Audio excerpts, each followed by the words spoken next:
ബാല, എന്താ ചേച്ചി? നീ ഓഫീസിൽ പോയാൽ മടങ്ങി വരാൻ വൈകുമോ? വൈകിയേക്കും.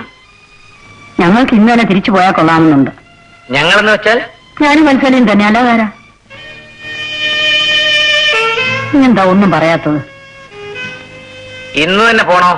വീട് ജോലിക്കാരെ ഏൽപ്പിച്ചിട്ടാണ് പോകുന്നത്. ഇന്നത്തെ കാലത്ത്. ശരി, ചേച്ചി വയ്ക്കോ. വത്സല ഇവിടെ നിൽക്കട്ടെ.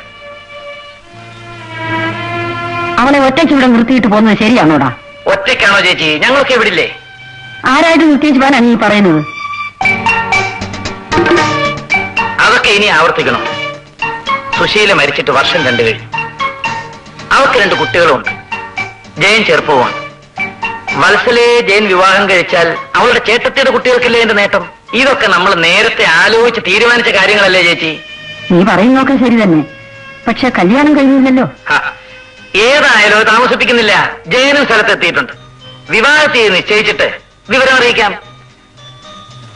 ഇനിയും വത്സലയോടെ നിൽക്കുന്ന വിരോധമുണ്ടോ? ഇല്ല. ഇല്ലല്ലോ. അപ്പോ ചേച്ചി സ്ഥലം ഇവിടെ ഉണ്ടിട്ടേ പോകുന്നു.